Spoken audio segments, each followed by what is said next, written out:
Things going well with you today. I was enjoying talking to you about the on the back end, just talking about some old high school football coaches across the state. Whenever I think about some of the premier high school football coaches ever, I always it's hard not to think of Tom Knotts because he really changed the landscape. At least his teams changed the landscapes back in the '90s and the 2000s in the Charlotte area. He's actually helped change things across both states now.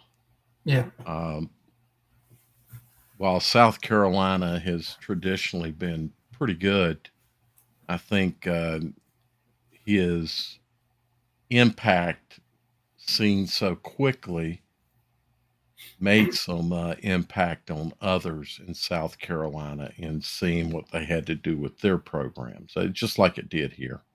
right. So he's an impactful coach. Just in the way he operates, the things he's able to achieve with what he's able to achieve. I think the man could win with any team. I don't know if he can win a state championship with just any team, but he could win, I think, with any team and probably take most good teams and turn them into state championship teams. You know a whole heck of a lot about more South Carolina football than I do, which is hardly anything. When it comes to I forgot, is 5A their biggest classification in South Carolina? Yeah, the I think this year, yes, I have to look and see what their classifications are this year. They change every so often. They had at one time the Big 16. Right, I remember Uh, that. So that was pretty cool. To be honest with you, the yeah, power in high school football in South Carolina, is it upstate or down or in the low I know country? it's across state. Is it? A lot of it's upstate, but it's really upstate and central because you can just go from York County all the way down, just follow the border all the way down to Georgia, and then come straight across. And kind of come. I think this the sparsity of power is probably in the northeastern parts of the state. There's a scarcity, I guess, is not quite like it is maybe down towards the Myrtle Beach area, the Charleston area, then of course over in Columbia and on over and up and through Greenville and Spartanburg and Gaffney and over into York County. Lots of good football. York County is just loaded with good football teams. In York County? Is that like Rock Hill or? Rock Hill, Clover, Gotcha. Fort Mill, York. Yeah, those are the three big um, township cities. Rock Hill being the largest, and Rock Hill with a lot of good power around Rock Hill, Right. uh, within Rock Hill, and then just outside of Rock Hill, all the If way you up had, into Fort Mill. Yeah, like the five biggest cities in South Carolina population wise, I imagine Columbia, Charleston, Myrtle Beach. What are Greenville, like? Is it Greenville? Greenville. Yeah, Greenville's pretty. Greenville, Rock Hill are pretty big. Columbia, Charleston, Myrtle Gotcha. Beach. Uh, Like the population of North Carolina is, if you go from like Charlotte down up to Raleigh and just do kind of like a 25-mile corridor on I-85, I-40. I imagine half of our population is probably over half the populations of the state is in that area. Uh, it's it's similar in South Carolina. If you it's go down 85, yeah, you go down 85 all the way down to Anderson. Most there's a That's a large corridor population, and Greenville and Spartanburg are merging together now. As they both grow, they're kind of becoming one big area, kind of like Charlotte and Rock Hill, not nearly as big, but still pretty big. And then Columbia starting to spread out. The scarcity of population along interstate would be 77 out of once you get out of Rock Hill. uh, down to Columbia. There's uh, a smaller population around the interstate there than there is down, say, I-85. And then 26 has got decent population going down it, but it does hit scarce areas as you get down into the eastern half of the I-26. Get I outside certainly, of Columbia. North Carolina, like at least in my area, there's so many things competing on Friday night against high school football. I know in the rural areas there's not as much competition of entertainments. There's not as many places kids can go and stuff like that. I, I always think of South Carolina being a little bit more rural than North Carolina, uh, but I don't. Maybe it's just my own lack of geography. I think that's probably only true in certain areas, Right, just like it's true in um, or untrue in a lot of areas in North Carolina. right, You have lots of lower population area, but in South Carolina, I mean, you have all you could want in Greenville, Spartanburg area. Rock Hill's just right here at Charlotte, Columbia. Uh, and while you have just as many things to do, um, they still draw better fan support than we do in our comparable areas, let's say. Uh, I think there's just more. Maybe the biggest thing is that the two big centers in Charlotte, or excuse me, in North Carolina, the Raleigh area and Charlotte area are highly transient yeah, because of business, and the businesses are the business situations are more stable, if you will. Not a lot of uh, corporate jobs can bring people in and out in a few years. Family can come in and they're moved off to another location. The There's maybe more manufacturing in South Carolina, right, a good bit more manufacturing. Relationship to the population. There's a lot of manufacturing in North Carolina, but in relationship to the population, there's a higher number. Say Charlotte, for example, is lots of national headquarters are here in Charlotte, right. and of course banking, and so you've got a lot more corporate life in Charlotte. And the population of North Carolina, South Carolina, I don't know what the difference is, but I'm sure it's quite large. It's I think North Carolina quite a has difference. roughly half or twice as many people as South Carolina. Um, I would think more, but I think at least twice. yes, it's at least twice on that. Well, you hit an interesting point. I was going to bring up a hypothesis I have for you. I think South Carolina's football culture is assisted quite a bit because their state overall is not as transient as North Carolina, where you have people moving. In North Carolina, you have people moving in and out. You also have these Raleighs and whatever. They're always building new schools. Charlotte's building new schools. Concord, the surrounding areas, Johnson County, building a lot more schools.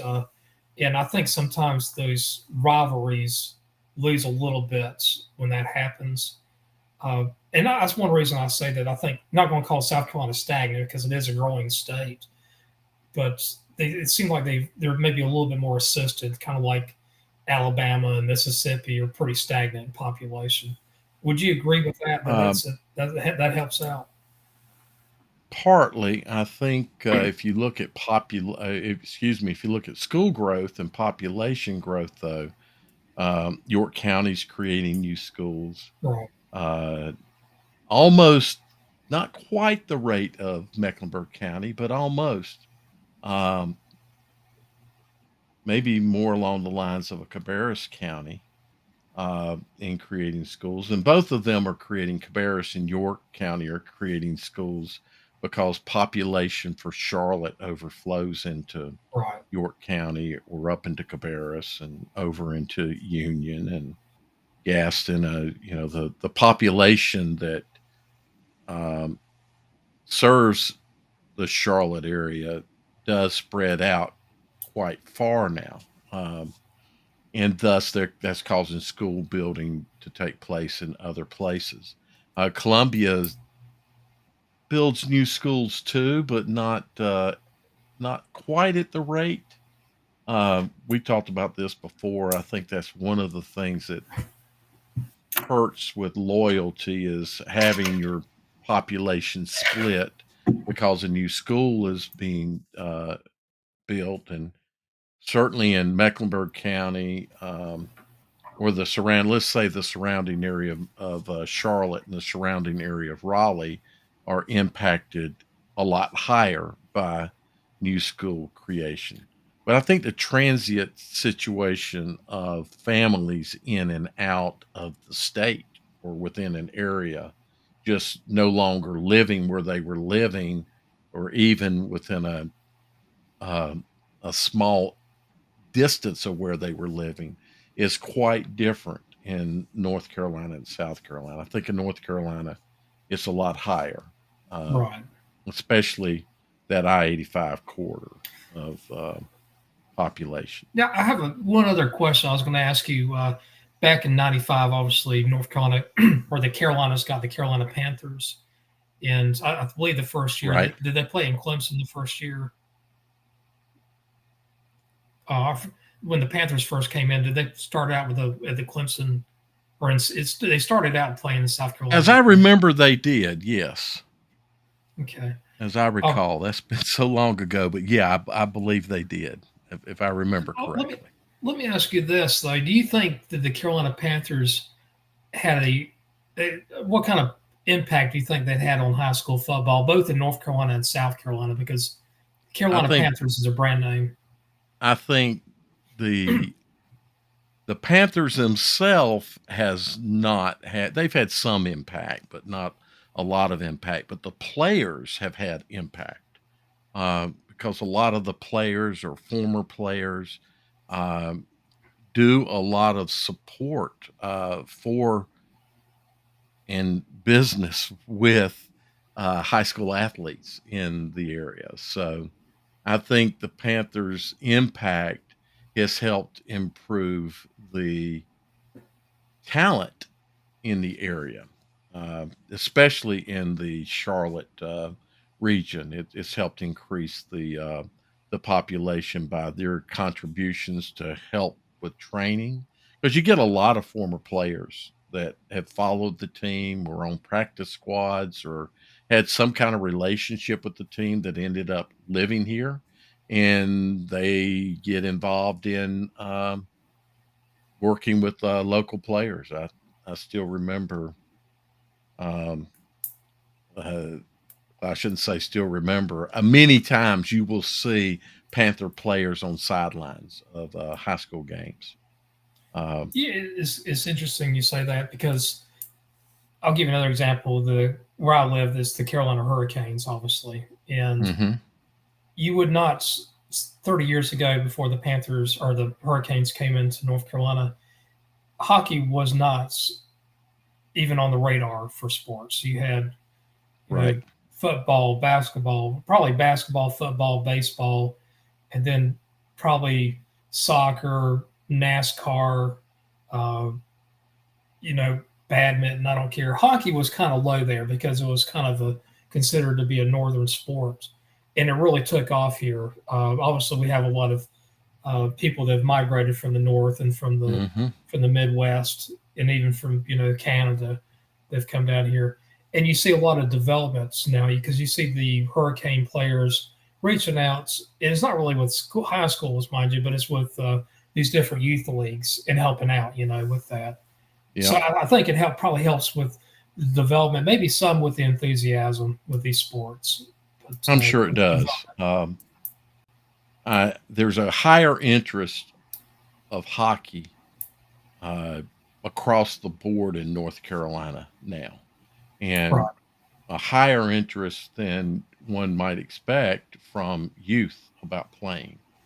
Uh, so it certainly has had its impact in exposure of the sport, if nothing else, in helping to increase awareness. But then a lot of people, with all these this transient situation we talk about, they're coming from New York, they're coming from Ohio, Michigan, they're coming from the northern and say the upper Midwest states, and where hockey is traditionally played. And so I think that combination has been uh, a big fuel to igniting a lot of interest in uh, hockey. I think soccer's getting its own natural um, inspiration because it's the world's most what play. That's got to be the world's most played sport.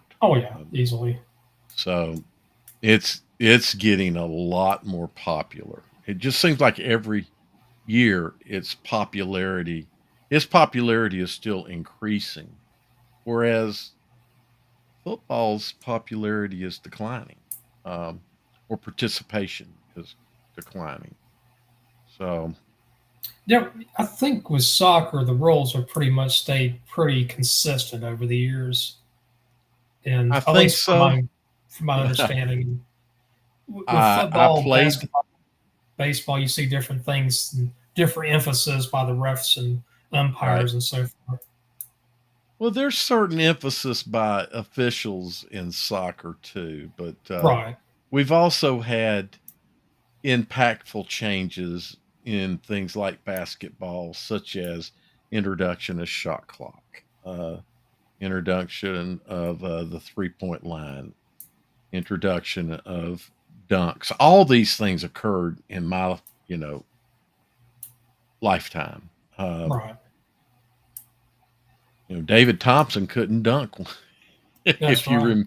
if you remember, he wasn't allowed to dunk, even That would though be a technical. exactly he could put his head up by the rim, but he had to drop the ball in. So, we've Um, seen such a massive change of the dynamics of that sport, and baseball's, especially at the high school level, hasn't changed an awful lot. Um, it's changed, I think, far less than basketball has, say the and soccer maybe has too. I just don't follow soccer enough probably any longer. I I played it, and have to say my uh, favorite uh, thing they've added to is the pitch clock now. It got to a point where pitchers were never ready to pitch, hitters were never ready to hit. right. After a pitch is thrown, the batter does this number right here, does that, does something with his legs, does something with his Well, he belt, step out of the box and stretches a couple knock his times. knock his cleats off again and stretches. Yeah, It was like back in the old days, there could really be a battle between the pitcher and the batter of who's going to hang in there and let the play occur.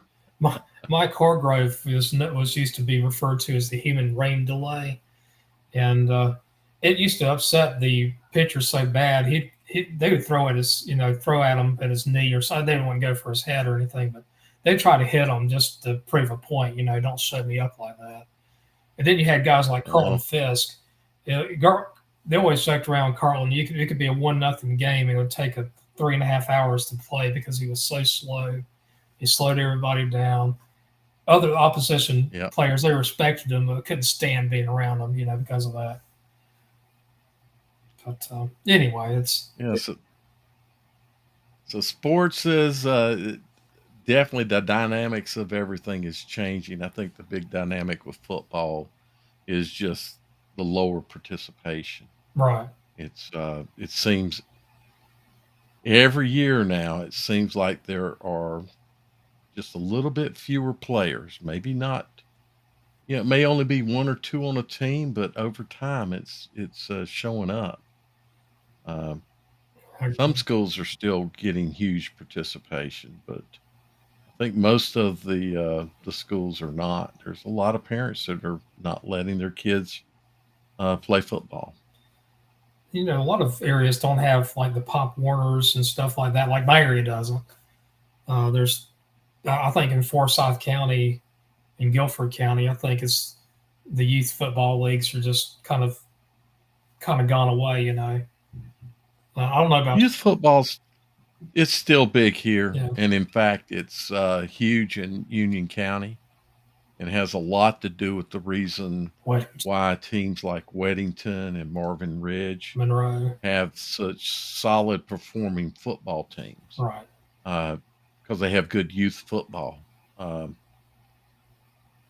yeah, it's still going, but it's the dynamic of youth football has changed tremendously as well. No, When I was coming up, it was Pop Warner, and that was it. And then we had what was called PAL, Police Athletic, uh, Police Athletic League or Action League, one or the other. PAL, I forget what it's called, but PAL is what it went by.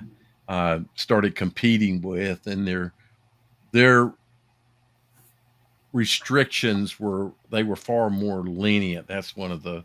There are other youth leagues that are popping up that have less restriction than does Pop Warner. Pop Warner is very strict on age and weight um, to try to keep kids from getting hurt, whereas some of the newer leagues don't have that. It's just an age requirement. So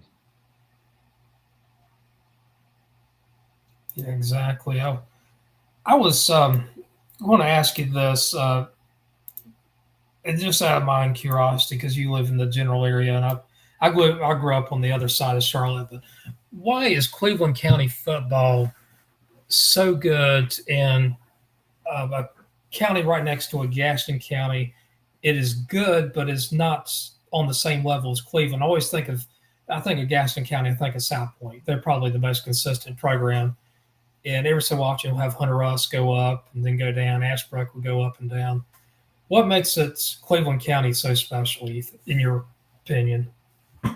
it's a county removed from Mecklenburg County, and because of that, the Charlotte population has not impacted it as much as Charlotte. Let's not say the population, but Charlotte itself has impacted the counties that touch it tremendously, uh, especially the closer you are to the county border. Again, because of all the jobs that are in Charlotte, and yet people living outside of Charlotte wanting to be away from that. Cleveland's just too far away. It's an hour away, 45 minutes, an hour away. So I think that's one of the reasons.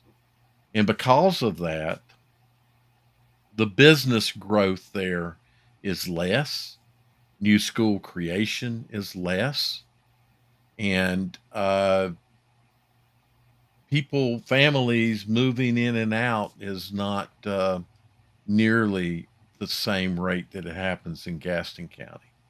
So Gaston County, unfortunately, is impacted. The more that Charlotte has grown, the less impactful Gaston County as a whole has been um, on the, let's say, the face of football. Right, South Point, for whatever reason, South Point seems to be an anomaly there right, in that they're able to keep a steady production of quality teams, but you see it go up and down with other teams, and you see some that used to be good. Ashbrook is an example that now it gets hard to scratch a win. So I really believe that's the reason, Jim. It's it's kind of like the right atmosphere for wanting to develop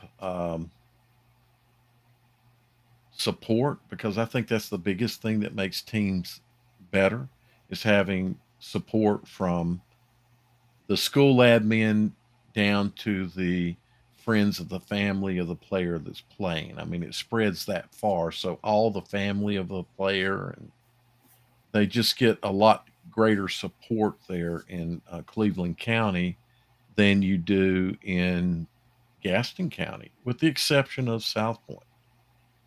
You know, Now, Belmont, a lot of people see Belmont's growing right. too. That's another thing. And so they're able to maintain their culture, but Yeah, grow. So I think Belmont's an interesting dynamic because of it that. really is. There's certain pockets across the states. It's like if you look at in the triangle or the triad area, right outside the triad, there's Reidsville, and Reidsville is one of four Yep. high schools in that county. Rockingham County, Moorhead, McMichael. Nobody talks about them late in November for Right. football. Right. Reidsville is always there at the end of November, and a lot of times in December. Uh, and then you get places like the triangle and the triad are kind of the triangles on the west, or the triangles on the east, triads on the west, and they're kind of getting close. And that there's a little Hmm. bubble called Alamance County that's not in the triangle, it's not really in the triad. You got seven high schools, and five of them are really good in football right now. Western Alamance, Eastern Alamance, Southern Alamance, Williams, and Cummings. You got a brand new school, Southeast Alamance, which is going to be a pretty good team in a few years. And then you have Graham that's kind of just falling off the cliff. There's not any culture there anymore. Although 25 years ago they won a 1A title, uh, it's but in certain places like that, there's like they have a chip on their shoulder. We're not city slickers. That's what. Gosh, I can't remember the guy. Used to be the Gardner head football coach Hal Stewart, I believe his name. Yeah. He was playing against Tom Knotts And Harding. against Yeah. Harding, Against Harding. and in that Yeah. on that video, it's like we're going against a bunch of city slickers, and we're a bunch of Yeah. Gardner rednecks, and it was funny. It was because I grew up in the South. I could understand about one every out of every two or three words that came out of his mouth. Had to play it back. And, The funny thing about that was that while it's kind of interesting, the Harding culture of that time, um, being a West Side school, uh, it's kind of inner city, but not. Um, West Charlotte's more inner city than Harding. Harding and West Meck are a little further west, right. but the Harding and West almost qualified an Olympic, a qualified Olympic most certainly. Uh, Olympic qualified as farmers because there was nothing but farmland around Olympic High School. But Harding and West Mecklenburg were still a culture removed from most of the Charlotte schools. And so I find that every time I hear that, I see that something come up about the Harding Garner game and um, hear those comments. I can relate back and think, I bet the actual cultures of the two schools probably weren't as far apart as he made it out to Oh, be, it's not. because Gar- they weren't the they weren't the city, they weren't the city slickers that you might think of as a city slicker. well, back then Gardner was probably a little bit more urban than Cary. Cary back 35 years ago was more farming, believe it or not. Now Cary's one of the Right. No, tenth largest I know. town, but Gardner was Yeah. more industrial. Uh, they had more of the kind of some of the industrial growth from Raleigh, but agriculture not. I Yep. mean, they weren't rednecks by any stretch of the imagination. Now, where I grew But it up, was I could show you some rednecks where I grew up. well, I think it's the thing of thinking about Harding being in Charlotte and thus thinking about it as Charlotte, the great state of Mecklenburg County, as our legislature likes to call us, or liked to call us at one time. Being the largest population area, you probably have this idea when you're out in Garner. Probably have this idea about what any school in Charlotte, probably all schools in Charlotte are the same. and they're all big city people, and they think they're better than us. But then when you actually dig down into Mecklenburg County and look at the culture of the schools, oh, there's a lot of difference in North Mecklenburg at that time frame. And we're talking about the early, well, that was mid '80s. Um, but even in the mid '80s, North Mecklenburg was still up in a a very rural area of Right. Mecklenburg County. So not all Charlotte schools fit that mold, and even today, um, there's still some differences, uh, from one school to another school with their cultures, but they are more alike than they are disalike or dissimilar today than they were, say, when was that? 87? 87, 36 years ago. Yeah, 87. Yeah. So there are a lot. Then there was a lot of all the schools were just so dissimilar from each other. Independence was out in the middle of nowhere I land. mean, man, hell yeah. Yeah, that area was not. That area was maybe just starting to grow, but it wasn't like trying to think about a West Charlotte or some of the other schools being real city. Anyway, that was funny, and they beat Tom Knotts down. Had a little bitty running back that ran all over him. One of my favorite running Anthony Barber. backs in college ball. I always Huh? Anthony Barber. He's a buddy of mine. Anthony Barber. Yes, sir. He's one of my favorite college running backs. Obviously, I he would. played for the Wolf Pack. I'd always joke around with him. I'll say, Anthony, you should send Tom Knotts a Christmas card and put down something like, "Thank you very much, Anthony Barber, Gardner class of '88." What he should do is he should take a picture of his ring and send it to Tom Knotts. I bet you he and Tom Knotts are friends. Oh, I It imagine. would not surprise me if they were not friends, but that would be a pretty awesome Christmas card for Tom Knotts to open up and see that Garner State Championship ring from Anthony Barber, the person who took his first state championship away from him.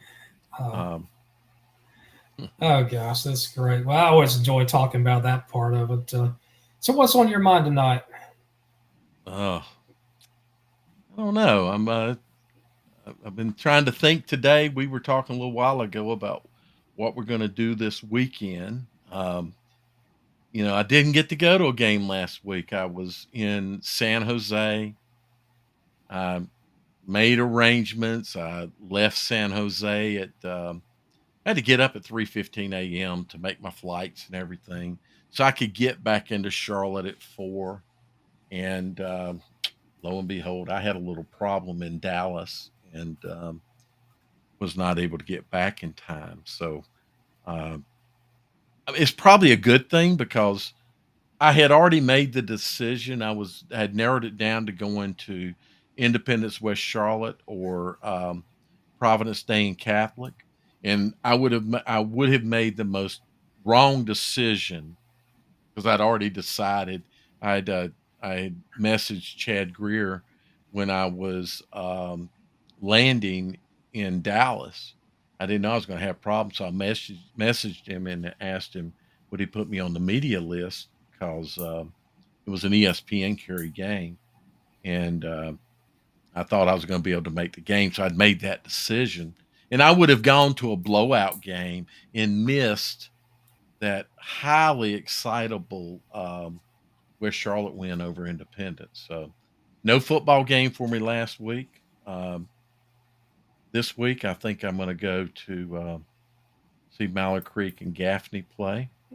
I'm expecting Mallard Creek to win that game, but I expect it to be a good game. Gaffney's a good program. Uh, that's where I'll be this week. No rain or anything gets in our way. That's really what I've been thinking about today. Maybe being able to get back out on the field. The one You thing made is, your and you told me you made a decision where you were going to go this week. yeah, I'm right now. I'm going to go up to Roxborough to watch Person County host Salisbury, which is going to be an interesting thing. Salisbury is phenomenal. Very good 2A Good this program. year. Hmm. Person County is a respectful 3A program. They're undefeated so far this year. I think Salisbury is going to beat them, but I do too. I just want to see how athletic Salisbury is. I want to see How good is? how fundamentally sound they are because to me they're on the radar in the 2As. Uh, Oh yeah. my biggest concern right now is the weather because I think a cold front's supposed to come through and we're they're calling for some thunderstorms up here. I think it's like 40% chance, and I'm kind of waiting to see Hmm. if the game's going to be moved to tomorrow night. And I love it when some games are Ah, moved to tomorrow night because I can watch a game Thursday night and one on Friday night. yeah. If we had some games moved around here, that would be good. So I could pick a game up Thursday night. Um, we don't see many games moved to Saturdays, and we would otherwise we'd see a game on Monday. I'd like to see a little more football that's been interrupted, uh, like with that flight situation. This working in California has kind of impacted my life a little bit, good and bad. The fun stuff, not so much. That's been impacting it, but making some money, so at least I can eat and uh, pay my mortgage. There you go. Um, that would be a good game, though. I think that'll be a. I don't know how much of an indicator it'll be as to where Salisbury is going to be towards the end of the year. It just really depends on what kind of competition they actually face. But they're a solid team, and they being Salisbury, I think they'll be one of our contenders. They'll be in the top five at the end of the regular season, going into the playoffs. They may be in the top four, three, two. Right. Who knows? Especially in the West. I think Tarboro will be. I'm just trying to think of all the teams that are going to probably be sure contenders: Yeah. Tarboro, Crest, Yeah. Harbor. Salisbury, Monroe. Maybe don't be shocked at Monroe. I think Clinton in the East and 2A. Yeah, You know, West Charlotte. 4A in the East. I'm hitting obviously I'm hitting other classifications. Reidsville, um, but yeah, um, I'm going to say 4A in the East is just kind of wide open right now.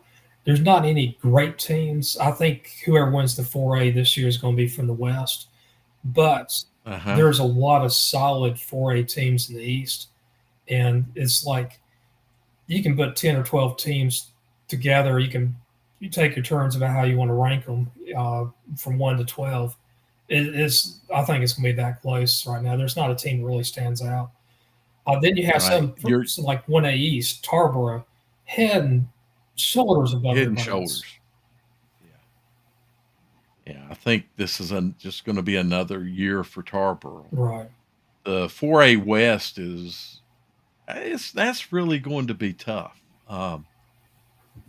There's a lot of good teams, and the problem with the 4A West is that you have to go through so many good teams in the playoffs that you're just bumping into even teams that are just average good can still hurt you. Not and when I say hurt you, I mean physically. They still have some enough physicality to maybe lay some bruises on, and uh, you win the game, but you're maybe slightly banged up, and then you hit these solid teams that can bang you up. So as you just work through the grind of the 4A West, it's amazing a team can come out of the 4A West and then win a state championship. It's a meat grinder over here. Right. I hear it called Fight Club, but I really think it's more a meat grinder than it Yeah, is a fight club. it's just you guys got program after program after program, just like in 1A. Uh, Yep. I'm gonna tell you right now, Mount Airy, Robbinsville, That might be Yep. your if they meet 1 and 2, if they're on the opposite side of the brackets, that is going to be a great 1A West regional championship game. Right. And I'm talking Yeah. we're 13 weeks away from that. You know, that's or 12 weeks or 11 weeks away from it. We're going to That's still a good prediction. That's still a good projection, I yeah. think. 1A, 2A, 3A will be tough, and 4A is tough. I just think the whole West this year, um, there's a lot of good teams. That's not to say that they will win all classifications, because, quite honestly, it's going to be hard to beat Tarboro this Oh, year. I agree with you. Uh, They got that chip on their shoulder after losing last year to Mount right. Airy. Well, I was going to say, would you like me to go over the rankings? Would you be up for that? Sure, bring them up. And I see we got 3 viewers, but nobody's chatting. People throw a chat at us to ask us a question. Um, feel free to ask questions or throw comments up. Chats will display here. So if I see some chats, I'll display them up. Um, I'm sorry, Jim. I didn't mean to talk so Oh, sorry. long for us to Oh, there's talk so long, Carrie. but We need to get Carrie on the show. hey, Carrie.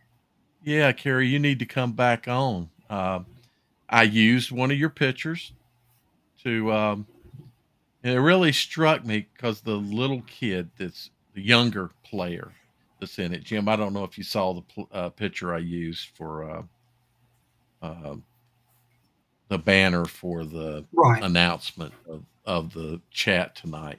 I always use Carrie's pictures. Her pictures are Here awesome. it is. It's is that that's the one right there, the West Lincoln. Am I sharing my screen? There we are. Correct. Yeah, I'm turning it on now. Okay, great.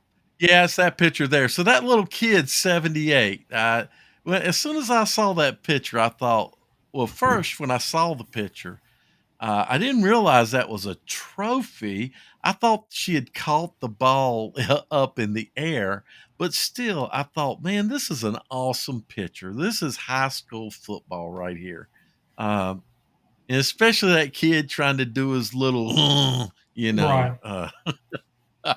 Yeah. and I don't know how young he is, but uh, Well, Carrie has. that's he struck me the most. So just so that it's known, he's the reason I selected that picture. You know, The football was the second reason. I mean, it's just amazing photo all over because first thing you have in the foreground, you got so much was character in there. You got 4 guys. They're showing different motions, different personalities, Yep. and then in the backgrounds is just amazing too. It kind of speaks out about Friday night footballs. The grass looks nice and green. You know, just Carrie's so Might talented. be artificial turf. I don't know. Where was that picture taken at, Carrie? So she says it's the Battle of Hog Hill Trophy, West Lincoln versus Ford. So Okay. yeah, I'm always picking her pictures. So the first thing I do, Jim, once we decide on our time, I guess it's always 7. I just go to her page and say, all right, which picture do I think we want to use? And that one was in a combination of about 4. Um, yeah, so she says it's turf, and that picture just jumped out. It's like, pick me. I didn't even look for others. Right. I think the guy that's in the background, he's also was on the one that I used last week. I think that's the kid that was coming off the field, maybe had a little bit of sweat flying off of him, and he was running to his coach, and he had a little gesture about him. I think that's the same player. Carrie may remember the All Lincoln picture I'm County's talking about. teams got turf over the summer. Well, that's good. Good for them. Hopefully, they're all open as well. Um, oh, it's a different guy. Okay, she knows the picture I'm talking about. Uh, hopefully that did not cause any stadiums to not be able to open. Um, when I went to the West Charlotte game a couple of weeks ago, and they opened their new stadium, that's the first home game they've had in 4 years Wow. at West Charlotte, being a home game at their own school. They got delayed for so many. First, the building of the stadium, and then that was a 2 year delay. And then last year they were delayed because parking wasn't ready, so they couldn't open the stadium up then. Wow. Yeah, turf can get laid down real fast. Just depends on what gets built around it. If you put in new stands, a new track, and I think even that can go quickly. I think in Charlotte, it's really more the CMS and the contractors working together, um, and management that causes. There's no reason a high school stadium, shouldn't be built in a handful of months. Well, it's I like I like going to games that are on turf. I also like going to games on grass. I think today's player probably likes playing on turf more than they do on grass. To be honest with It depends because the problem is the turf that they may play on can be different and their cleats aren't set up for it. So it's really bad for players who play on grass mostly and go to turf because it does require different you. cleats, Right. and not every kid can afford removable cleats. So, you do have that today that your cleats screw in, and thus you can replace them for the different field surfaces that you're playing on. Um, Carrie says photographer in her loves the turf. The not get muddy in me prefers turf. You know, it's uh, it's interesting. Like in the old days when you had the old turf from like Veteran Stadium and Riverfront, and also Three Rivers.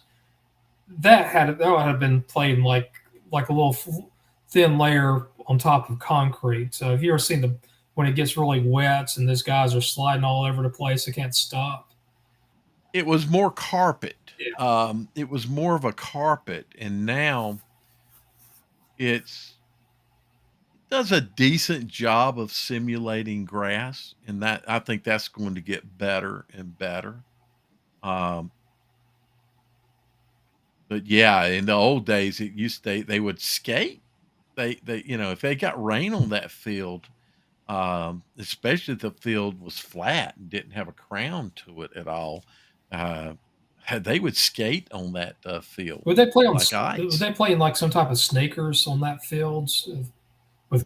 They wore a really, really, if as I recall, they wore a special turf shoe that was kind of a sneaker. It didn't have cleats, but it had small. Um, I had to go look them up, but if I remember correctly, it's almost like ridges in them that allowed them to grip a little bit.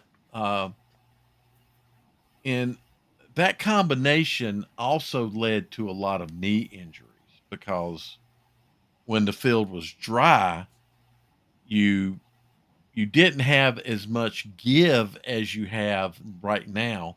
It's on grass, on natural turf, there's a lot of give. You can kick up grass, etc. If you're sliding or make a cut, the ground will dig in a little bit. You may not chunk up a chunk, but at least your foot and the ground will give a little bit. But back in the original turf, it didn't give, and thus they got lots of injuries because of that. Right.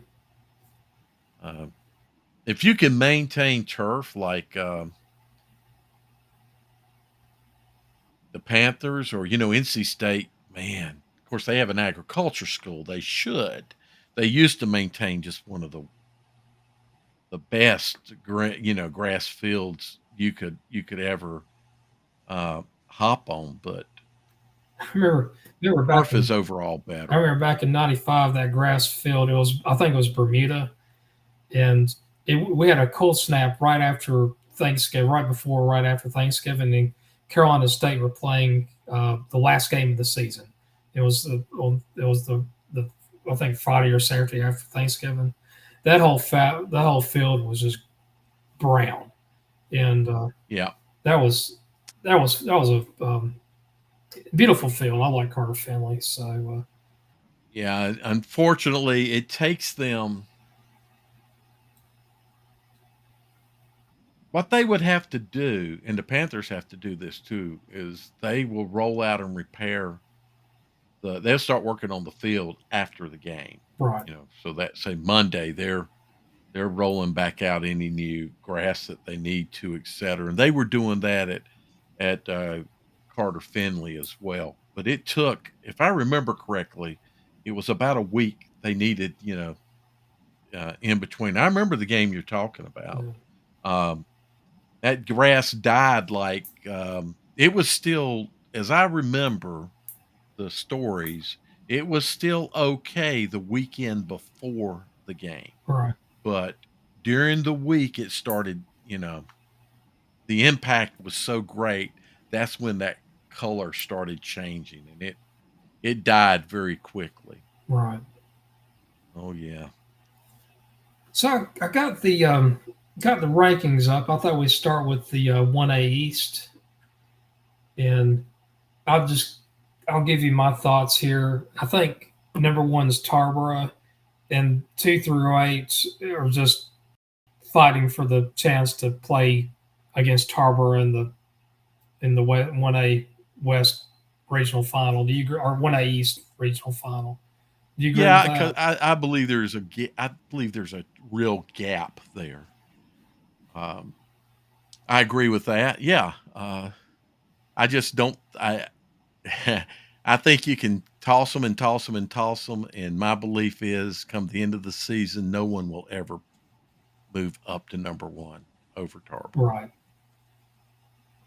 I think Northampton County, West Columbus, and Northmore are probably the best of the rest. North Deepland, they're looking relatively strong. In Washington County, they're that old Plymouth High School program just kind of died when Plymouth and Creswell consolidated. Hmm.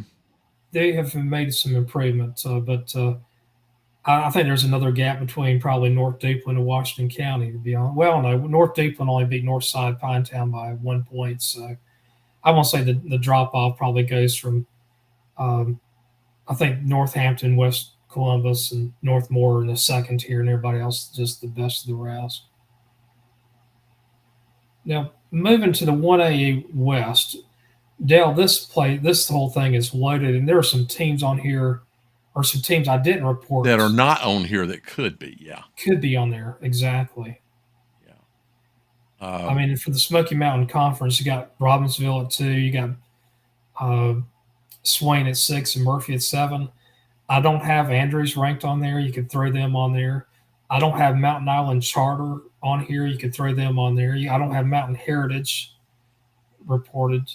I don't have, I don't have Starmount. Starmount, I don't think Starmount's as good as these other 8 teams, but they're still, if Starmount was in the East, they'd probably be third or fourth right now. It just shows you the discrepancy. Right. So But I'm right gonna I'm gonna make a now, comment there about number three. Friday night we did a thing on Twitter Spaces with Talking Preps, and somebody asked about when we were talking about atmospheres, et cetera, and they asked about Thomasville, kind of like what's happened with Thomasville. And this could be a good year for Thomasville. Has been playing good football, not just this year. Um, they're still around.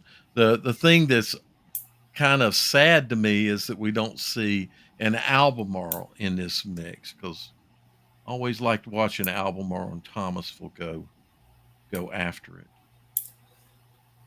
I think if Albemarle had, I'm gonna say another six or seven athletes on their roster that could contribute, they'd be on this top 8. They're a couple steps behind right now. They just don't have the depth, but Right. they are they have improved quite a bit. They're not anything close to the doldrums from about like 8-10 years ago. But Mount Airy, there's talks about whether Mount Airy is going to allow anybody in the regular season to score against them. It will happen, but even last year, Mount Airy pulled up these ridiculous numbers. There's, I think, one game that gave them trouble was East Surrey, and East Surrey is a two-way school. And this year they beat East Surrey, I think, 42-0, Right. and or 40. I think they beat Mount Airy beat East Surrey 49-6. Robbinsville beat them 42-0.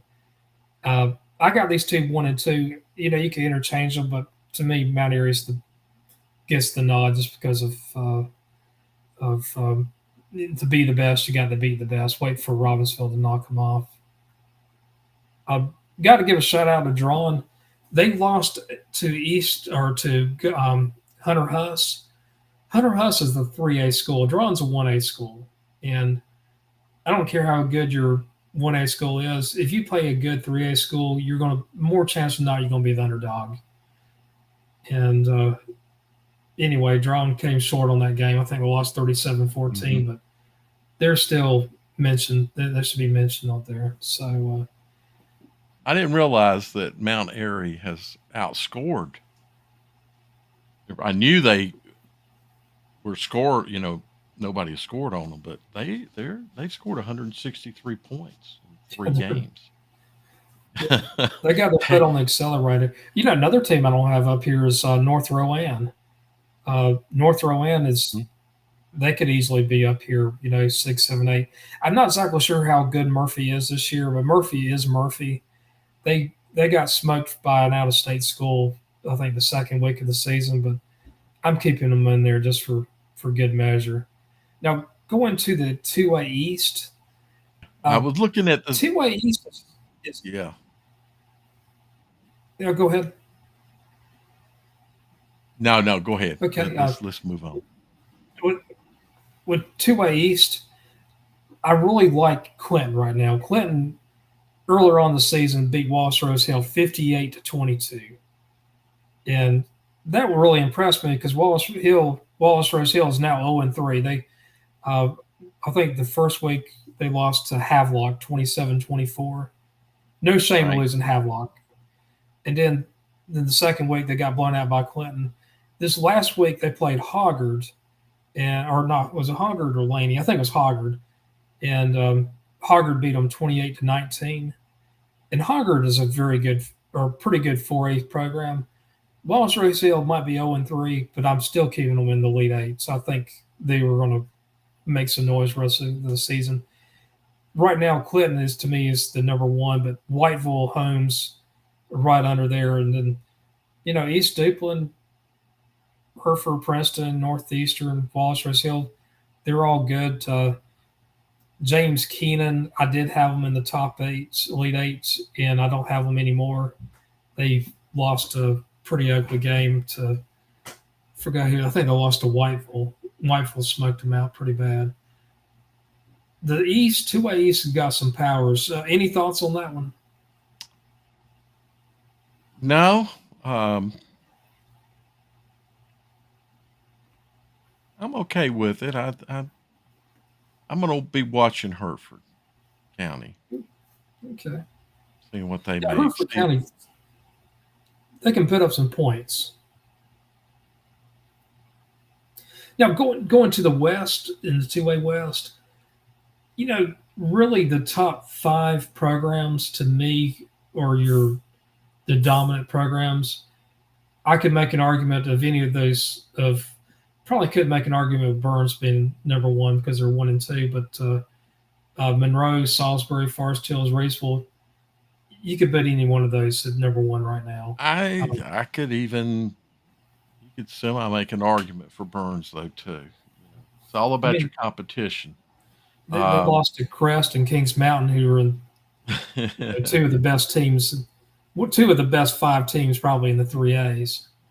yeah, I was going to say classification higher than them, Right. and county rivals, and two of the better teams in 3A. So that's why I say you could make an argument, but they may need to whoop up on a few teams as they go forward. I think that's a solid, actually, top five without question. I've seen Monroe in person, and they're just like the Monroe teams that you are accustomed to seeing, fast and Right. athletic and uh, pretty well organized.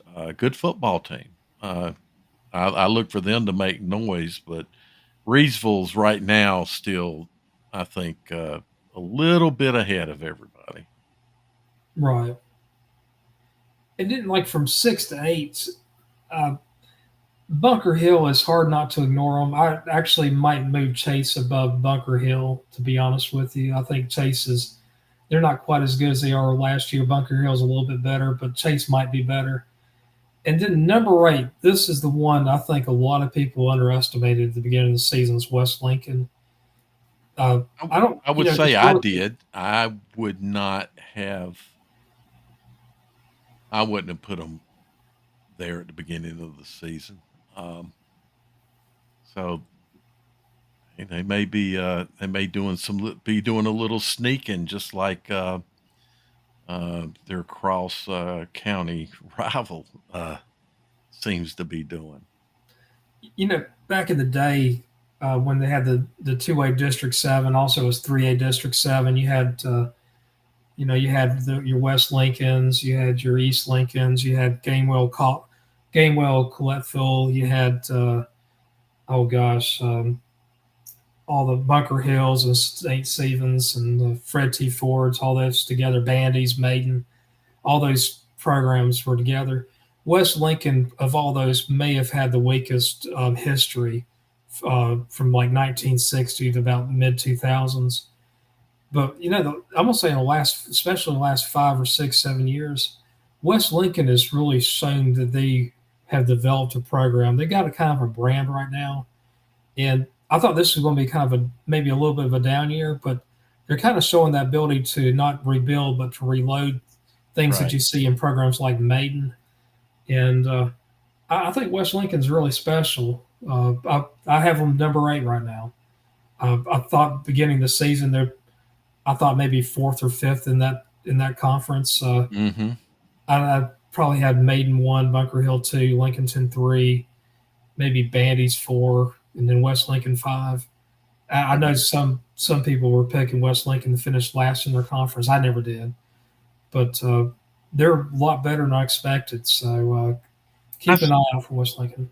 yeah, I certainly didn't have expectations of let's say, a similar season to last year.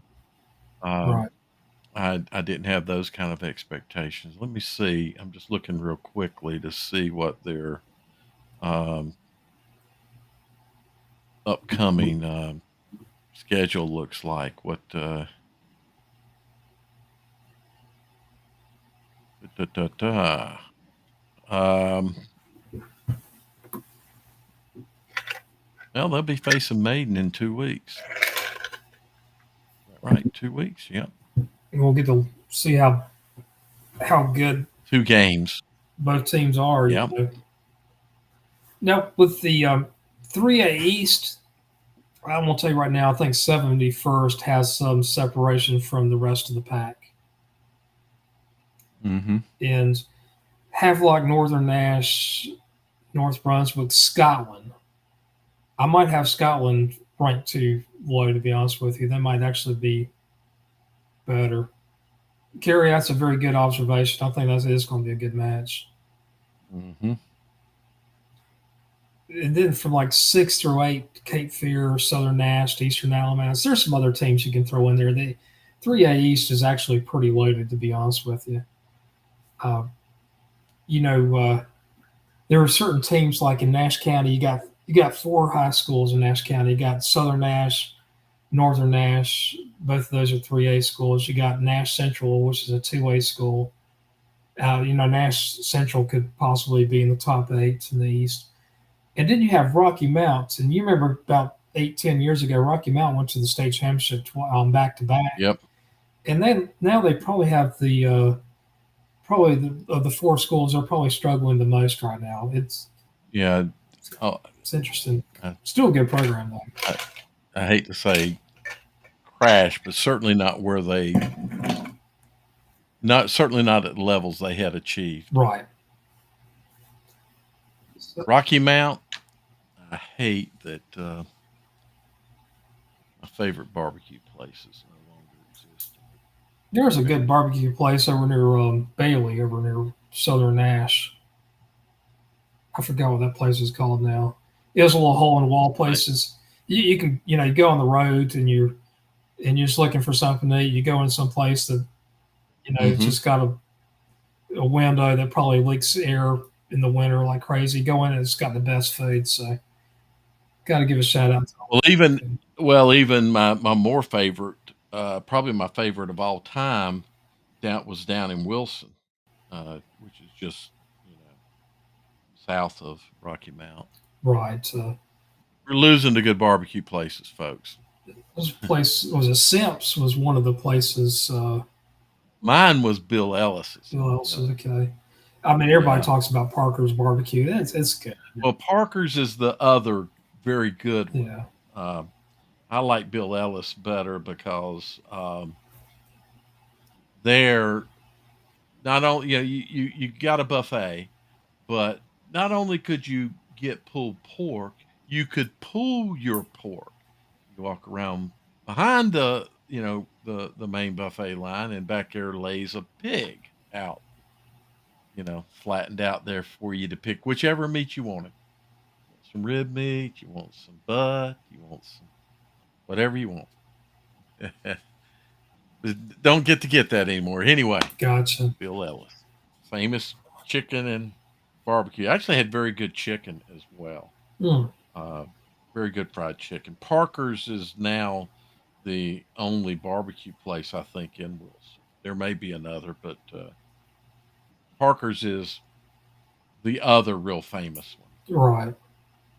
Okay. They got some good sides too. So in the 3A East, did you have anybody that you would want to keep the radar out on that's not listed here? No, well, no. To me, I'm watching Scotland to see what they do this year. Uh, to get past 71st is going to be difficult for a lot of teams, but Scotland's one to watch out for, I think. There's a couple of teams like Terry Sanford's not on here. Greenville Rose, uh, Uh they've huh. lost a couple. I think they've lost two games this year. I know they lost at least one game. Uh, they still have that name. They do know Right. how to play football. Now 3A West, uh, I think if I had to do this over again, I'd kept Crest 1, Dudley 2, Kings Mountain 3, West Charlotte 4. Kings Mountain may need to be moved down to 4, to be honest with you. West Charlotte, I could, yeah, I could see that, and probably would do that myself. Uh, I think West Charlotte's got a heck of a chance to compete for a state championship, but Crest is going to be a hard one to get by because Crest is really good this year. I think they Crest beat Shelby 53-38, and a lot of people were talking about it was a high score game. I can't believe Crest gave that much points up to Shelby. That's a rivalry game, and Shelby is still a really good two-way program, which we don't have. In the Exactly. two ways we don't have them listed here. They're 0-3 right Right. now. If Shelby played West Lincoln, who'd win that game? Shelby probably could. I mean, it's could win that game. It may even be favored in that game, but right now May West even be Lincoln favored. is showing me a little more. It's this kind of happened last year, Right. but when you look at Shelby's schedule, they play a tough schedule. I think So they're playing Olympic. I think this week. are they? I think Was it this week? Let me look. Um, it's either this week. I don't know how tough a game that would be, though, to be honest with you, because we're talking about Shelby's a heck of a program. Olympics kind of struggled Right. in my book this year. They're not team that surprised me. We'll just worry about that when we get to 4A. Actually, But let me look and see. Um, I remember they had somebody on their schedule that interested me, and maybe it was Shelby. Maybe let me see. Come on, schedule open up. Um, yeah, see, they snuck by. Yeah, they do. They play Shelby this week. It's at Shelby too. Okay. Um, I got to say and Shelby win by a couple touchdowns. I would have to think Shelby's favored in that. When you look at Olympic lost the close game, but they lost to North Mecklenburg, and they just got by West Cabarrus. Um, that's uh, West Cabarrus has given up three times almost the points that they've scored this year. So uh, I don't think that looks good for Olympic having to face Shelby. I just they're a 4A team, but I would favor Shelby in that game. Exactly. The one other thing I'd say though, Dudley, it's hard to. Yeah. You can make an argument that Dudley should be number one. They blew out Hillside. Hillside's a pretty good 4A program. They're struggling this year. They had some drama at the end of last in the off season last year with their coach Hmm. leaving, but they do have a new head coach who won the state championship last year with New Bern. The coach moved from New Bern over to Hillside, and Hillside's still really good. Dudley had their way with Hillside. I could easily make an argument that Dudley should be number one. West Charlotte I can is just good. I can hear that argument, but I don't know. I'm too sold on what Crest might have this year.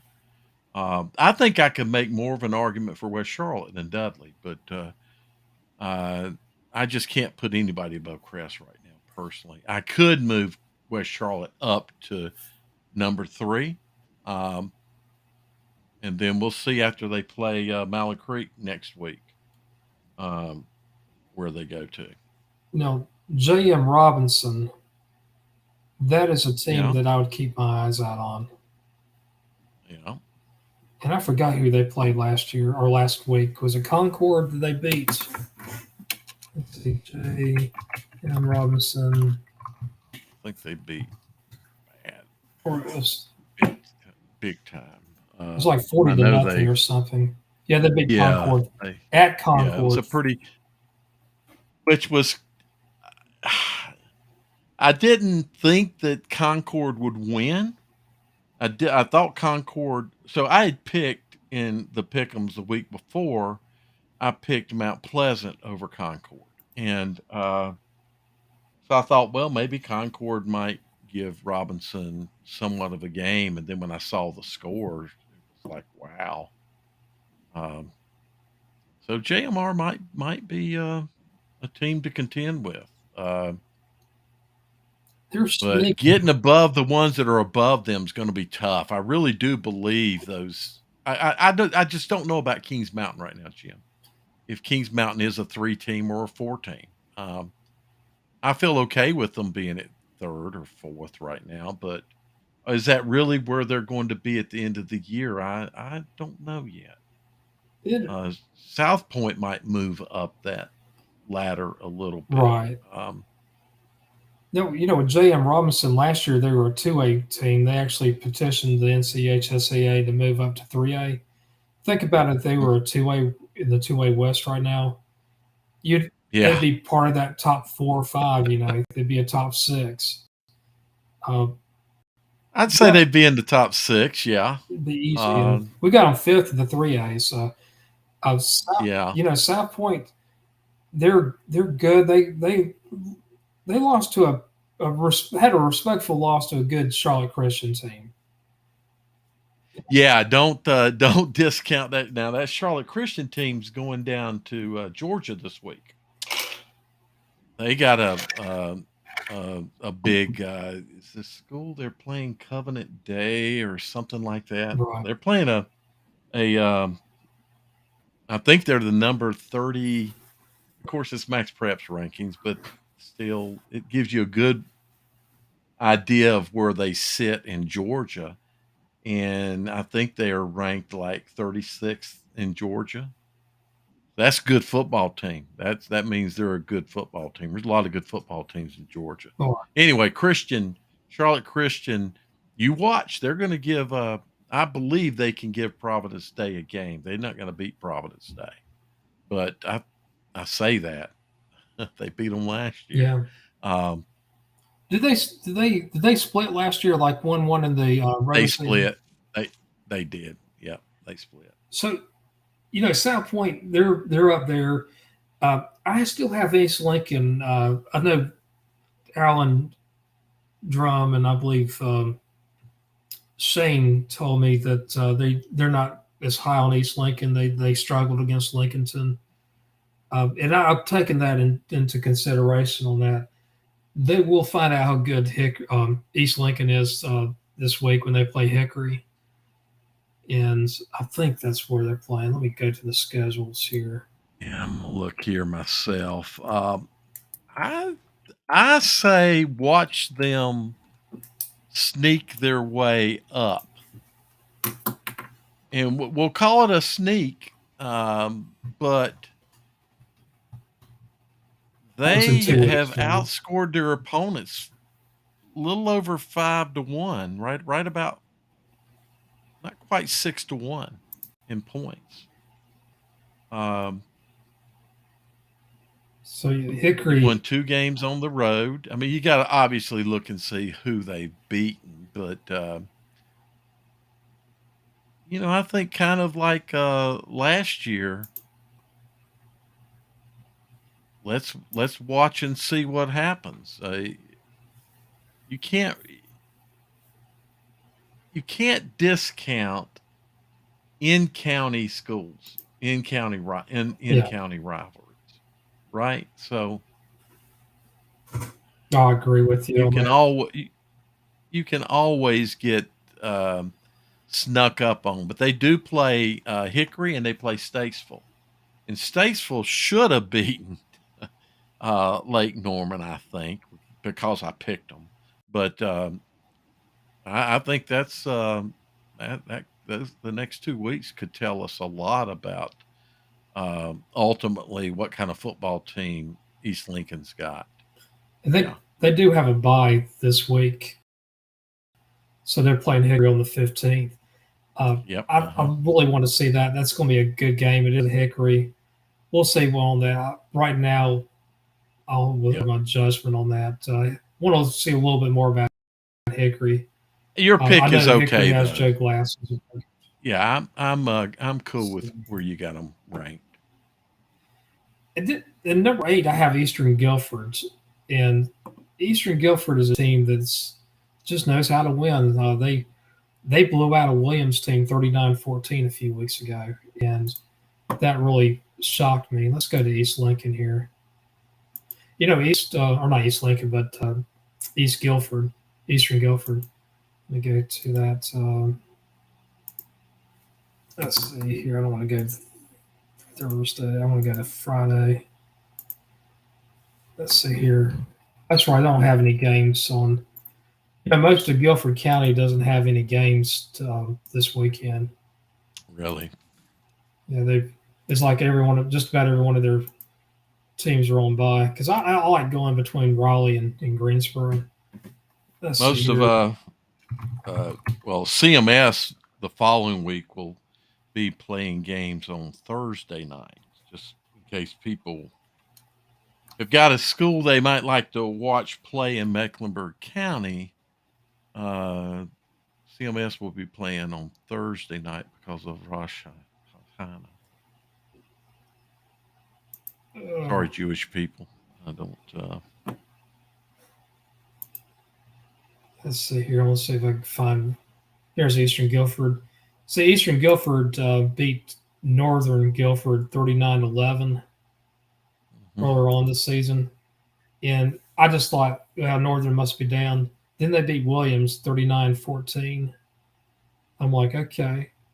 And now they got to play this game right here. I was actually tempted about going to also is this one here.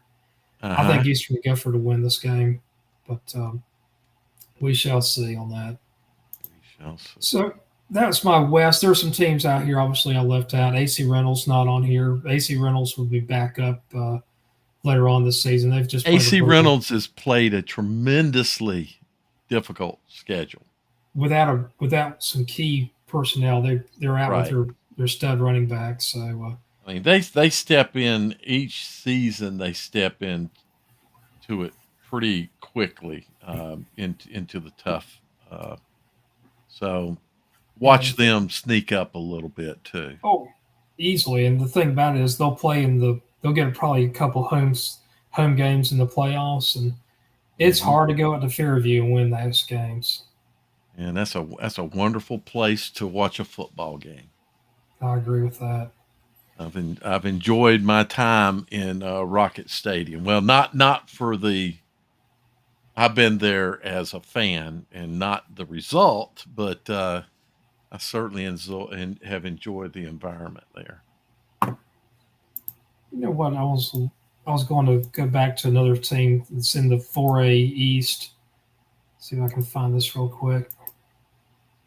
Oh, come on. At least let's go into here. Look at Jordan. Jordan, I want to show you their schedule. They played the first game of the season against Cardinal Gibbons, lost 35-31. They beat Southern Alamance 42-29. They beat Heritage 45-7. Hmm. They'll win again this coming weekend, but that is a program that last year nobody had them on the radar, and they gave New Bern a fit in the playoffs. You remember that game? That was probably the toughest game New I Bern had do. during the playoffs. I have them at number 7. I'm going to tell you right now, 1 through 7, they're all really close to each other. Rollsville, I mean, you remember what they did at Butler. Uh, Pinecrest Hmm. is just kind of a. I'm just waiting for them to turn on the afterburners. They just seem to squeak by. I mean, they played a kind of a listless game against Middle Creek, beat them 27-24. Cleveland might be the best team in here right now. Leesville Road might be the best team. Yeah, Cleveland. I think I would put Cleveland over Cardinal Gibbons, uh, Right. and I'm always every year a fan of what Pinecrest may end up doing. Um, Right. so And Nick Adams and is a Newbern, great coach. yeah, but Pinecrest can be a tough out. They're tough. They're always tough physically. When I say tough, I mean the physicality of their play. Um, I mean, Newbern's another, but yeah. they play in a great that 3A 4A conference. You got Scotland and Lee County 3A. You got Hmm. Richmond and Pinecrest at 4A. You got Hoke Yep. County that's a 4A school, and Hoke, nobody talks about Hoke County, but they got some studs on that program too. There's a Yep. lot of things here, a lot of moving parts. Uh, I still have Cardinal Gibbons as one, and it's one of those things where I'm right now I'm kind of beating myself because I think Cleveland probably could be number one, but it's also pretty close right now. And Right. Right. Jordan is, to me, if you lose to 4 points to the number one school at their den, you're in the talk here. Uh, Yeah. Hoggard, Hoggard, I think they're a step behind the other 7, but the team that I don't have here that had them last week was Millbrook. I saw them play against Gardner. Right. Millbrook and Gardner have different new coaching staffs, and Gardner, I was on both sidelines, and the Gardner team has so much more enthusiasm than Millbrook.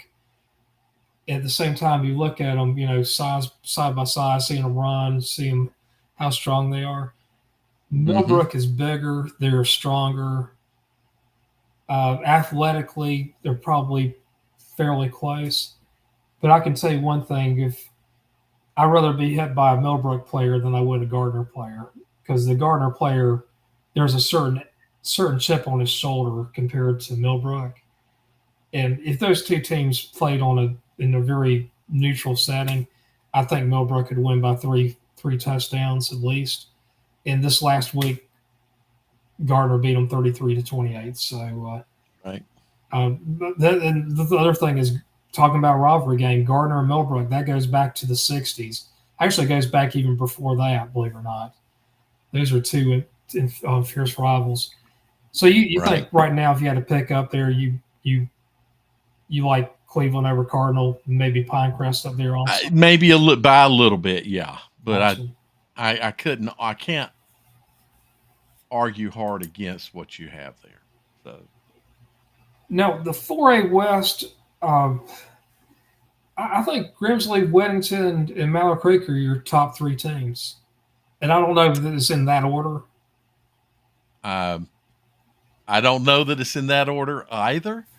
And the one that I definitely could argue flipping would be Weddington to number one and Grimsley number two. But there's nothing wrong with you having Grimsley at number one.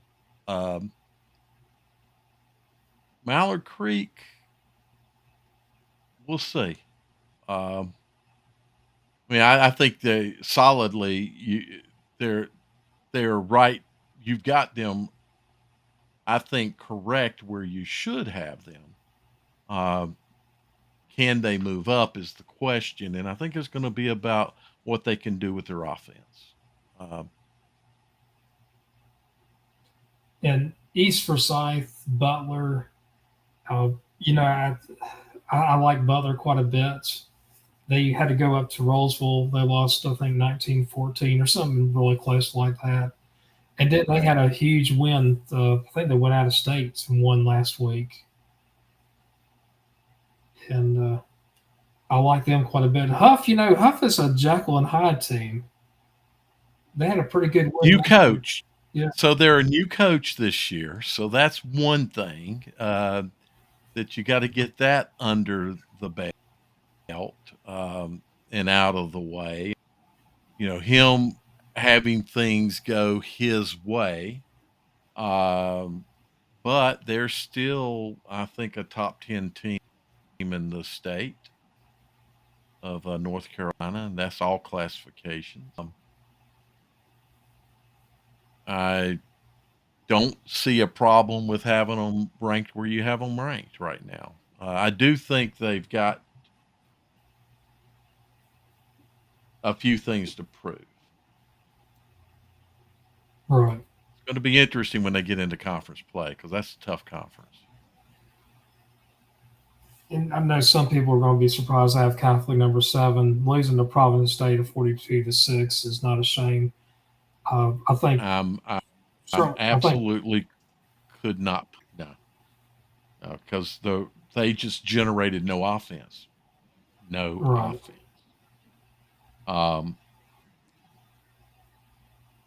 so I have a hard time with. In fact, I had this. I was talking with Langston about that Friday night, and we were talking about the Sweet 16, and he said, "Well, they'll drop a little." I said, "Drop a little. They should drop out." So for Okay. me, I do have a. I don't think they're a top 10 worthy team right Okay. now.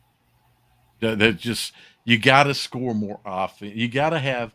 You can lose to Providence Day, and you can lose to Providence Day by several scores.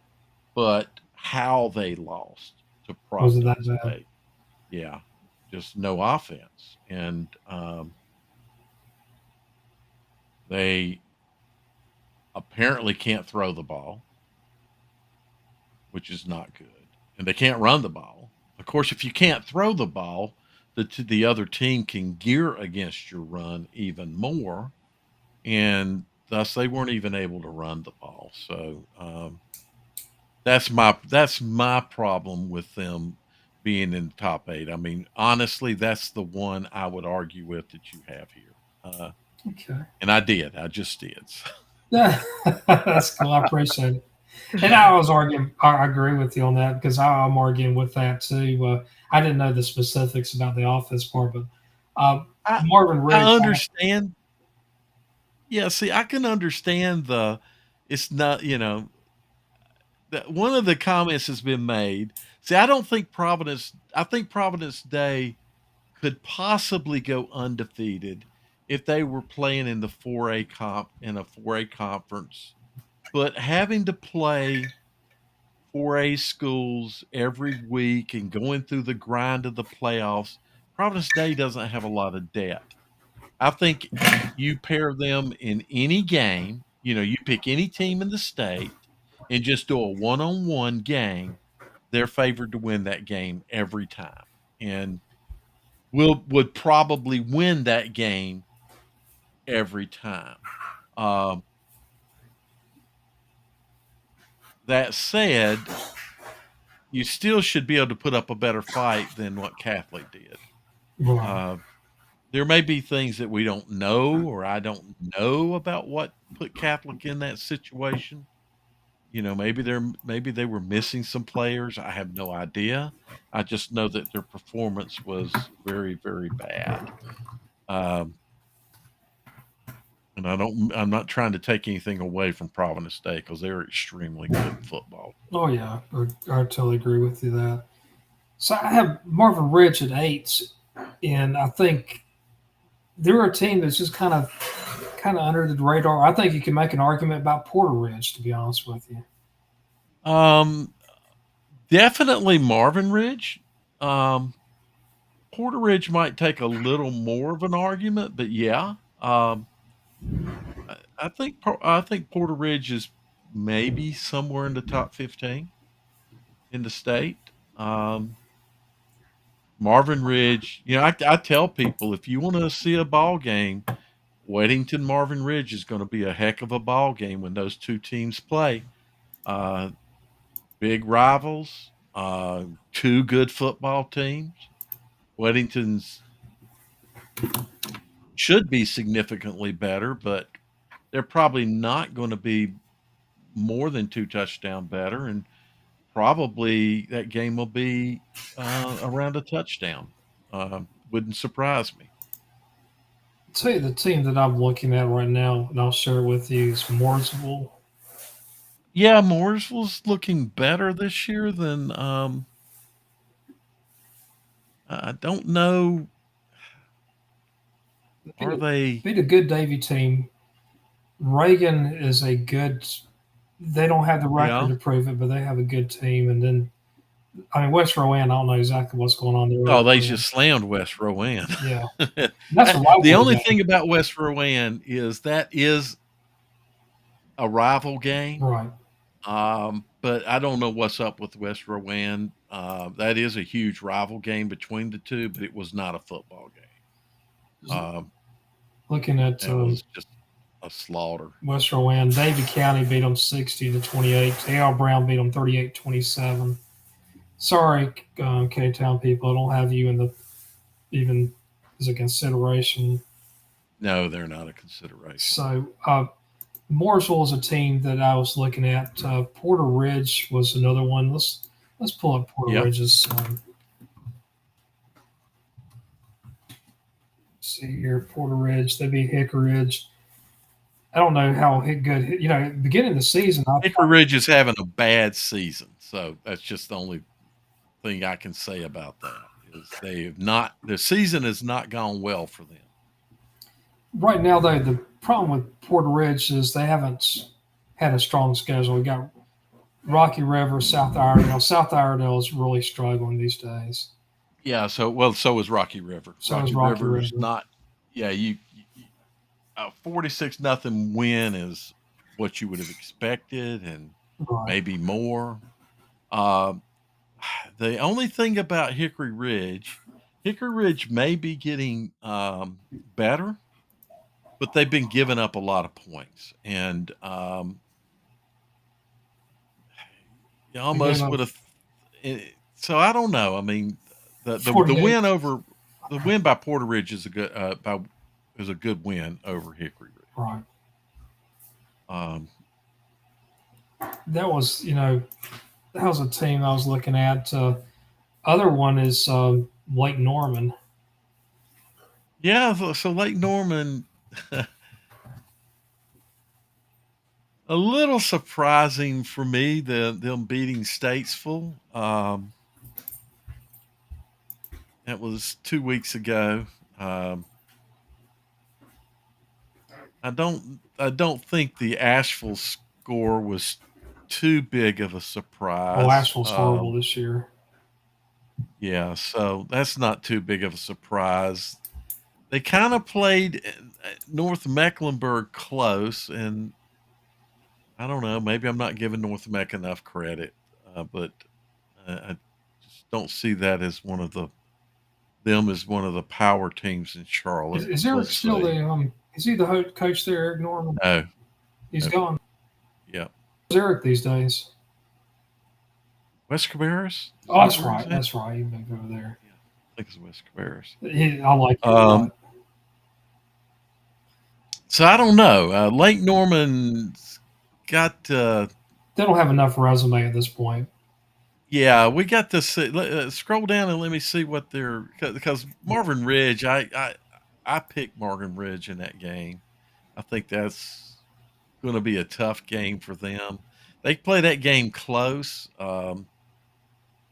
We'll see. Uh, And they then they've got what A.L. Brown and West Cabarrus, and who else have they got? um, And they've Hickory Ridge got could a winnable. Yeah, Mooresville. Cox Mill will be a tough game. And of course, Mooresville will be a tough I mean, game. they're really not. South Iredale could be a tough game. So, um, I mean, that's a pretty good conference, if you ask me. It's a yeah, I think those last three games will be kind of tough. Hickory Ridge may be back up to where they want to be by then. Who knows? Um, Independence lit them up, but then just have to see. Lake Norman's still they need a little more meat on their resume, a little more right. meat on the plate. So the other team that I'm looking at as potential better than Charlotte Catholic is Independence, and it's hard for me to. Oh, I would put Independence over Catholic right now. You would. Oh yeah, Okay. yeah. I still think Independence is a top 10 team. Um, They have a high ceiling to me, and they have a high ceiling. they're Exactly. playing closer to the floor right now. They are very much underperforming where we thought they would. We Right. we both had picked them before the season to be the best in 4A. Uh, Let me see your list one more time. Sure. Um, Oh, you know what? Julius Chambers. I forgot about them also. yeah, I was wanting to see where you had Chambers because I would definitely put Chambers right now over Catholic. Um, Chambers beat Glenn. Chambers still needs to put some meat on the plate. See, that's not a game. I never expected that to be a game. Um, that's the game, people. That if any, we got one viewer. Glenn showed up for the game without football equipment, so they had to turn around and go back up to Kernersville, get their gear, and come back and play. So that's an hour and a half, 2 hour turnaround. I'd be like, whoever did that number, I'd be like, I don't know how you get back home. You're not going to ride on the bus. You could ride with the cheerleaders after that. That's not a. It's not terrible, but that's not a hop, skip, and the jump away from North Charlotte. Oh, it's not. And It's a good drive up, man. So the thing about it is with the equipment going from point A to point B, it takes more than one person to make sure all that's done. So it was not just one person that dropped the ball; it was several people that dropped the ball on that one. yeah, I would believe that from this time forward this season, that will not come close to happening. Well, that'd be like quintuple checking. Right. But you So, see, Chambers beat what is traditionally a pretty decent Georgia team. Um, well, our Chambers lost 42-9. I mean, yeah, yeah. I'm sorry. That's um, scroll before one Oh, and one, 1-1. you know, Yeah. so they've had Why one did I win. think they won that game? Yeah, I knew they got blown out at the beginning of the season, and Yeah. I just when I saw that, I just did not. I thought from what I heard, Well, they are good. They're a good Georgia team. I know that. I thought most people thought it was going to be a fairly competitive game, and so I'm kind of like right now. I want to see what Chambers has to show to me. It's hard to Well, bet them in the top eight. Chambers, the chirping that I hear, or if you read around on different social media and listen to some coaches talk, they think they're going to have a good team this year. Um, they should beat Hickory Ridge, and I think they would beat West Mecklenburg. And then coming into the Huff game, that'll be the game that will tell you. That's the first game that will tell you where they are. Then the next game would be West Charlotte and Mallard Creek. Those are the three tough games that they have remaining, I think. I Right. don't think West Meck's going to give them trouble. Harding will not. Hopewell will not. Click North Mac. Let me look at they beat Olympic and they lost to Lake Norman, and so their points for and against are low, giving up 10 a game and scoring 8 a game. You know, So the thing about it is, at the beginning of the season, it's so hard to really get a feel because there's so many penalties. that's true, but you kind of know where these teams are traditionally. Right. So like Olympic is they've had good the last several years um, since the pandemic run. They've been good. They're not they're not top of Charlotte good. They're not in that league, that echelon of teams, but they're what you would call an average good 4A team. Probably a 20 to 30, in the state kind of team is where they've been. Um,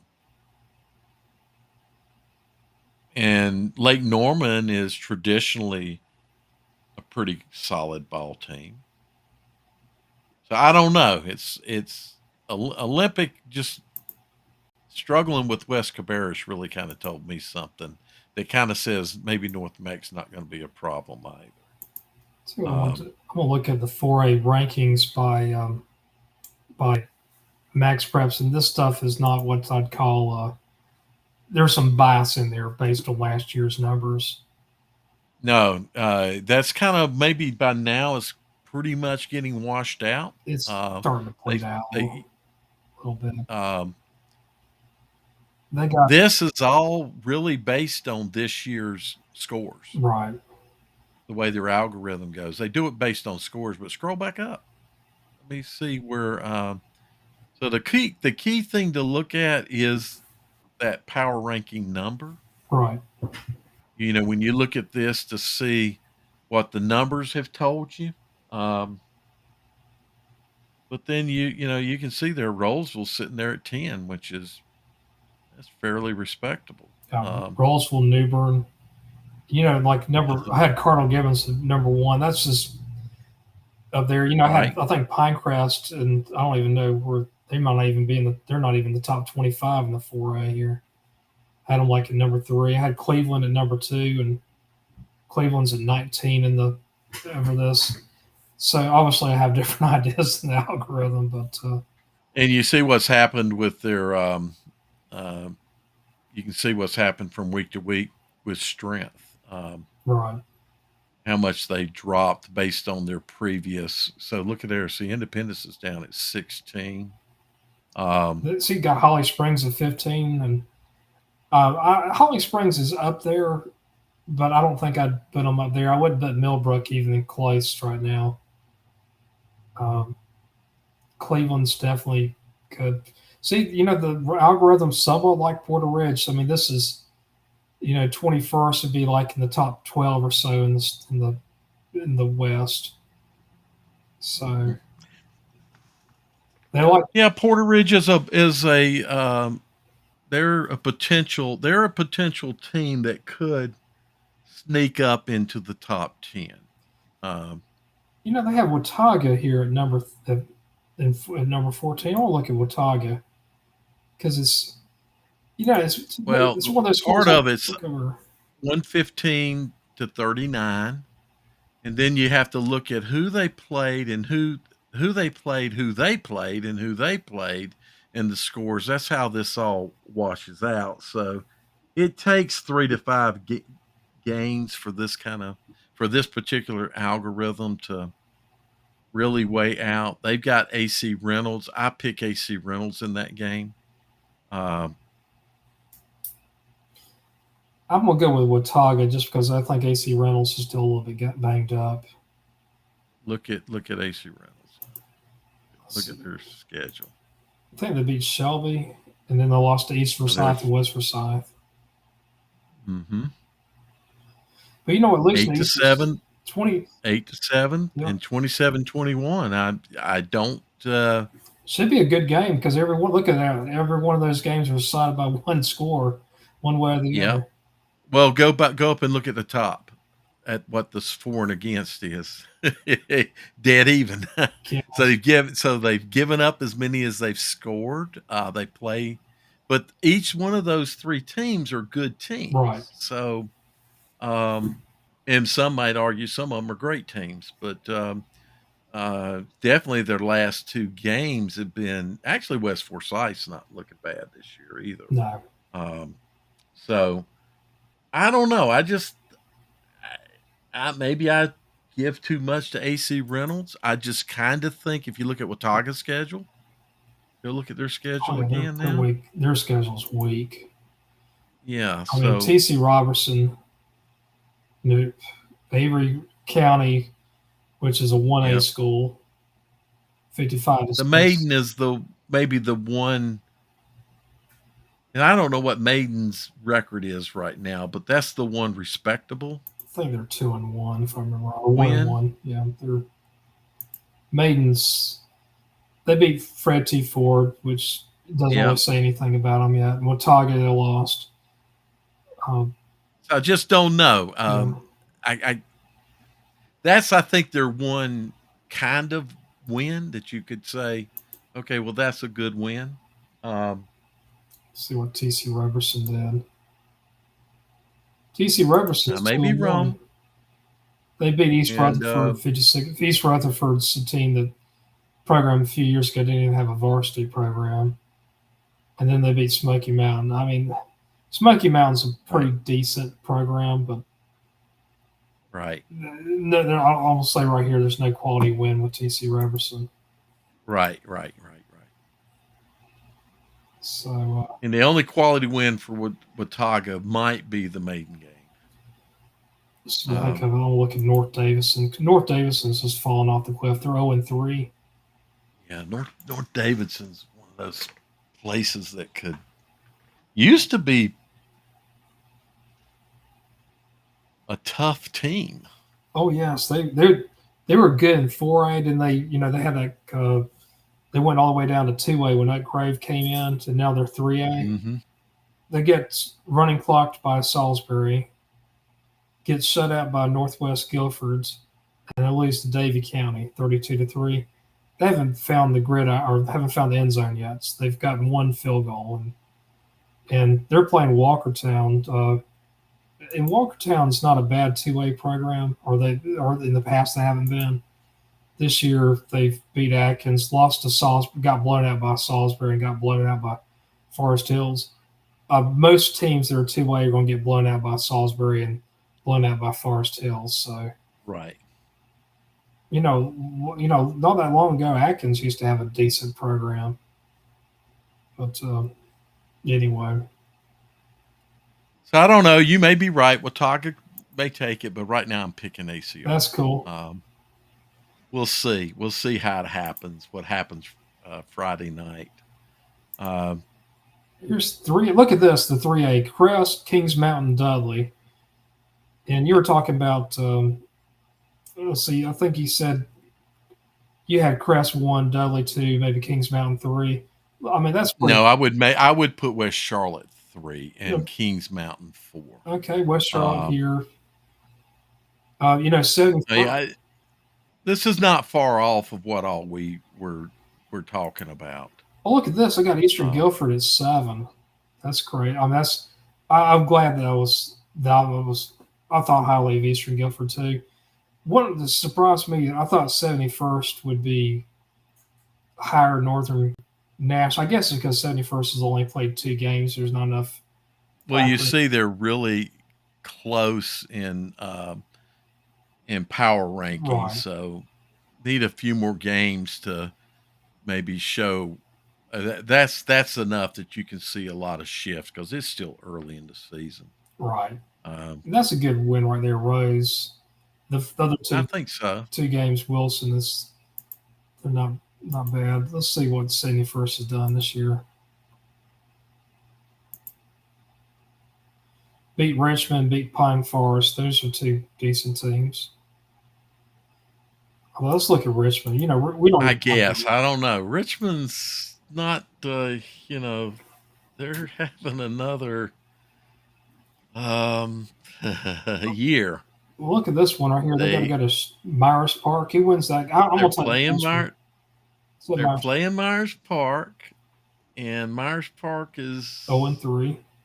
so this year for Charlotte. Go ahead and look at Myers Park's schedule,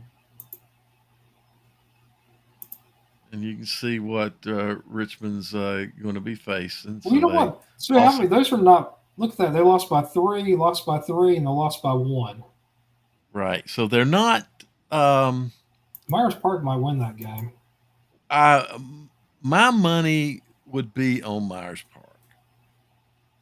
Um, how many times would you pick Myers Park over Richmond? Right. Only recently, only in the last few years, Right. would we be doing that.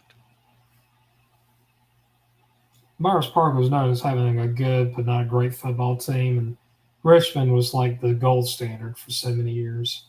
Right. Now, Myers Park is the team that went down in the mid 2000s and went down to Richmond and won in the playoffs. Mm-hmm. Um, but traditionally, you just don't go into any, not even that game, do you pick a Myers Park. You pick a Richmond.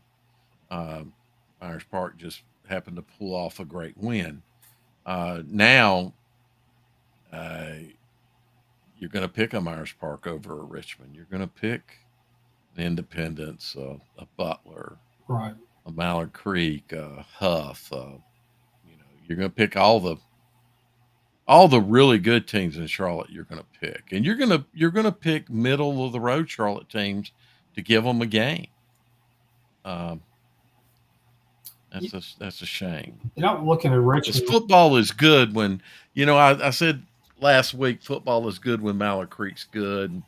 Football around Charlotte is good, but football in the state of North Carolina is good when Richmond's good. Oh, I agree with you. It gives it's good to have a 4A team in a rural area that does a great job, has a great program. Richmond County, Rockingham it's a fairly rural area, and Very, it, very it much covers so. the whole state, our whole county. You got Hamlin, you got Ellerby, you got Rockingham. But I'm looking at the rest of the schedule. I only see 2 very confident wins. I think they'll beat Southern Lee, and I think they'll beat Union Pines. They should be favored against Hope County. Um, Pinecrest, I think Pinecrest wins that game. Yeah, I'd pick Pinecrest. I think Scotland wins that game. Lee County is probably a toss-up. So, they might be 4 and 6. Yeah, I was going to say Richmond's probably not going to make the playoffs. It's going to be The way you look at things right now, it's going to be a tough one. So, they're well, going to need a Dale, turnaround. before we wrap up, you got anything you want to chat about? No, I think that's it. Let me see if anybody else or if Carrie posted anything else. Nope. Somebody's left on, but we don't have the people chatting with us yet like we did last season. So, um, no, there's nothing happening or has happened that's real noteworthy. Um, that's no, I don't, Jim. Okay. Well, I just want to tell everybody to enjoy yourselves this Friday, and hopefully we'll have some good weather, and Yeah. hopefully we'll have cooler weather too. I'll tell you what, last couple of weeks have been brutal. So everybody just And stay safe and cool, and enjoy some football. yeah, and Carrie, if you are still listening, tell your uh, West Lincoln people that they are in the top 8. You guys did get ranked, and it's a worthy ranking. So maybe they should come join us and see where you're at next week. Of course, a lot's going to depend on what happens. Uh, but yeah, let them know. Okay, All Jim, right. I think that's it. I'm ready to go. We did 2 hours. All right, Dale. Well, thank you so much with Jim West and Dale Ross. Thank you so much for joining everybody. Take care.